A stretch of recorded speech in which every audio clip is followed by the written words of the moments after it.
Hey, happy people. So today we are going to make watermelon rind candy, and I have a lot of watermelon rind here, so I am heating up my little eye here, so you watch the intro while I get this started.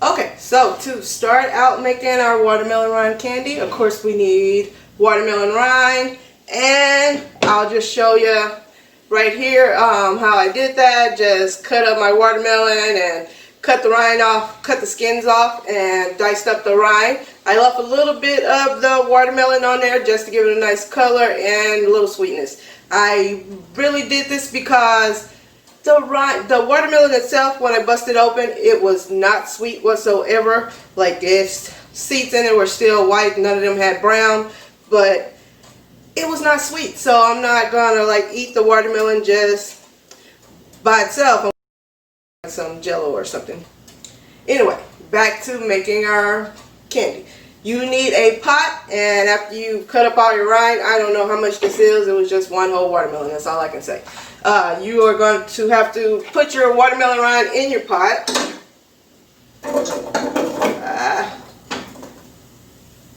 That probably was not a good idea.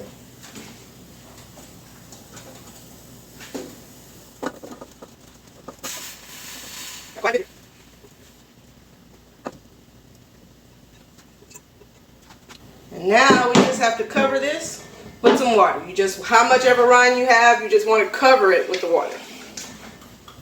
I don't know if I'm going to be able to cover it. Got a lot of rind.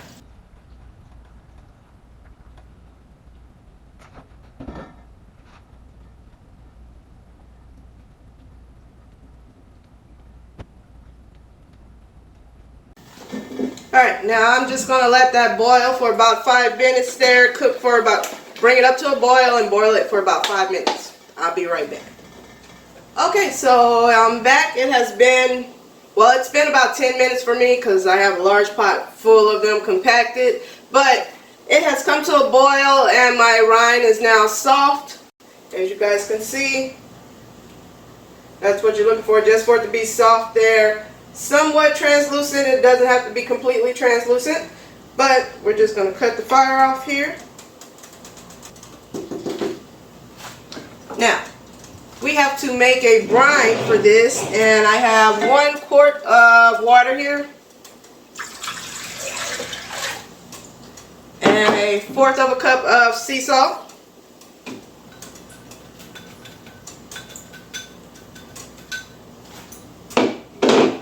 Stir this up till it's all mixed together there. Our salt has dissolved.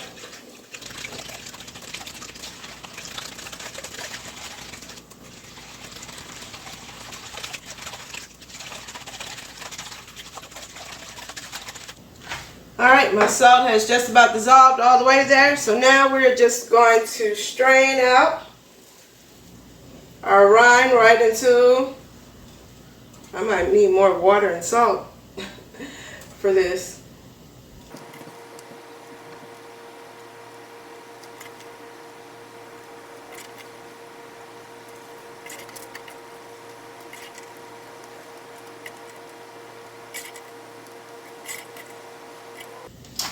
Alright.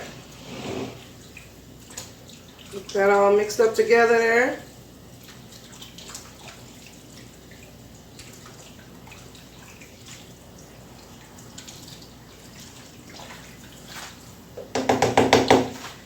Now, usually you let this set overnight, but because it is so early for me, like really early, I'm only going to let this go for about 8 hours. So it'll be later on today when I finish this video. But usually if you're doing it in the evening or something, you would let this sit overnight. Just cover it and let it sit overnight, and then you would start back the next morning. But 8 hours for me, because it's pretty early. One of the things I want to say is don't throw this away. Remember, we got to get all our money's worth out of our fruits and vegetables and seaweeds and all this thing, because all this stuff is This will help cut costs on a lot of things. Keep this because it is watermelon rind juice and it has a lot of vitamins, minerals, all that stuff in there. And you can put it in a container and add it to your smoothies, things like that. Or you can literally just rub it on your face like a toner. So your face will absorb all of the minerals and the nutrition that it has. That will be even more awesome. And I think that's what I'm going to do. I'm going to pretty much cut it in half. Half of it is going to go in the refrigerator for when I make my smoothies. And then the other half will go and be put in my beauty armoire. And I will put, you can spray it on as a little toner there, or just put it on a little bit after you wash your face and leave it on overnight. Wash face in the morning so you don't have that red on there. But I'll be back in about 8 hours. So, alright, so I'm back. My watermelon rind has been brining for almost 24 hours. I know I said I was going to come back in 8 hours, but after going out in that heat yesterday, oh my god, it was so hot. I came home, I was just drained just from the heat. So I am up early, still got my robe on because I need to get this done so I can move on to my next project. So let's get started here. So what we need to do now is drain the watermelon rind and rinse all the brine off. But before I do that, I have 2 cups of water here already started to heat up, and I'm going to add 2 cups of agave. Ooh, it's early.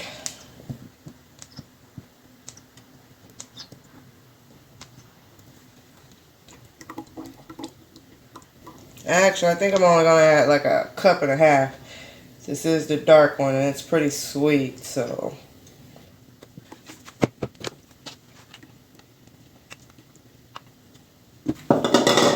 Alright, so I need this to come to a temp of about 240 degrees before I can add my watermelon. But while that's coming to a boil and temp, I am going to now go and rinse off, drain and rinse my watermelon rind. So I'll be back.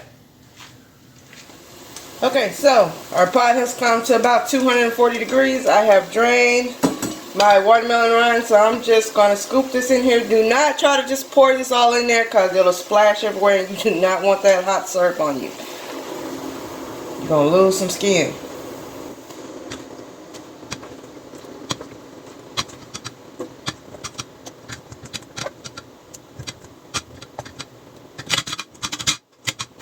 Alright, stir it all around there. Get all of it nice and coated. And now that our temperature has dropped, we have to let it come back to 240 degrees before we can drain it again.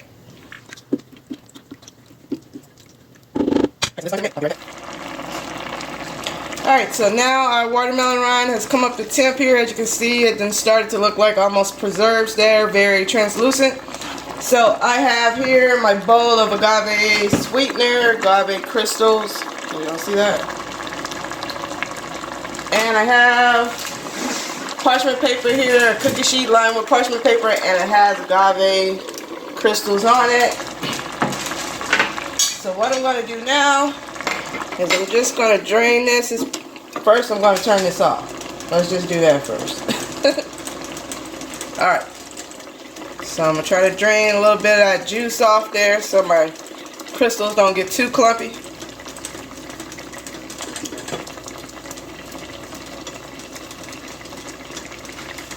Pour that in there.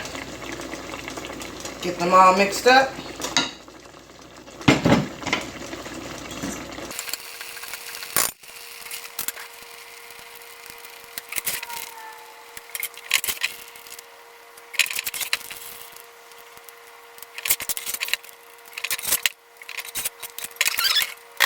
So now, because agave crystals, oh. Alright, so because agave crystals do melt, they're not like regular sugar, they're not gonna just hold up. So now I just mix this all together with the agave.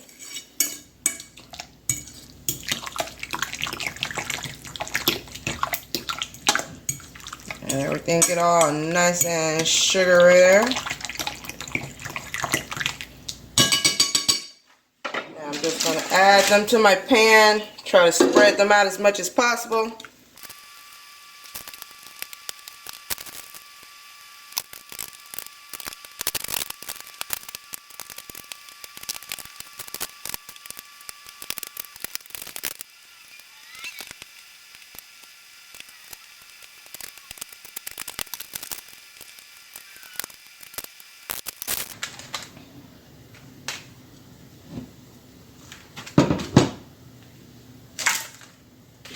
Alright, so now I have them pretty much evenly spread out. I'm going to have to get another little pan for that.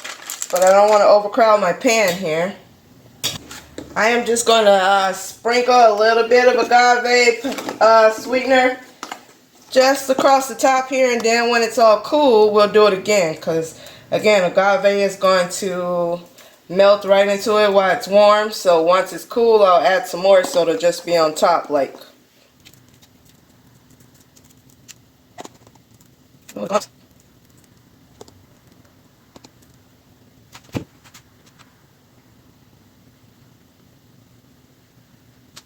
Okay, so now I'm just going to let this cool, just basically sit here and cool off, and once it's completely cool, I'll come back and add just another layer of agave to it, and we'll be all done. So, be back in a minute. Alright, so I'm back. It has been a few hours here. As you can see, it's not quite dried out yet. It does look good, but not quite dried out yet. Not like I want it. So what I'm going to do now is just, well, I've already started adding this to my dehydrator, and I'm just going to let it run a couple of hours in my dehydrator just to dry it out just a little bit more. So we'll continue to see if we can get this right. Okay, so I'm back. It has been, this is day number 3. 3 days working on this. So first day, put it all together, let it soak overnight, but then when I put the sugar on the agave crystals, it just seemed like it was very wet, so I put it on the dehydrator. I think that's really due to it being agave crystals and not just your regular sugar, because agave crystals do melt very easily, not like regular sugar adding heat to it or whatever, but agave melts like really easy. So it is now, I think, ready. This is day 3. This is far as I'm gonna go. It seems to be fine for me. So y'all just take a look here, and you can see, like Happy said, they look like little gummies. They have the feel like of little gummies too. Kind of tacky though because of the agave. It had like a sweet, salty taste, but almost like a fruit roll-up gummy worm mix up. Very much so. Alright, I am going to take all these off of the dehydrator.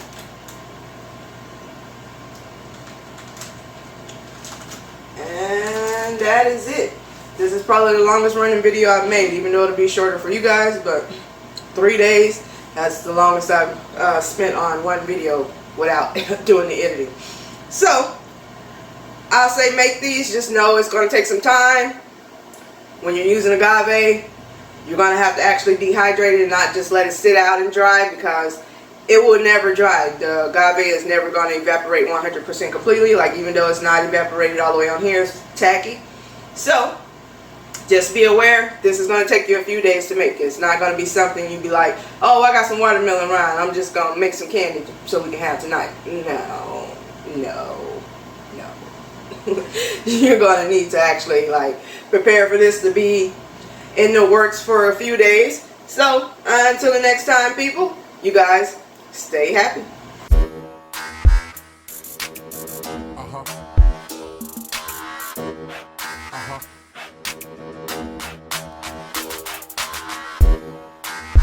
All my stress.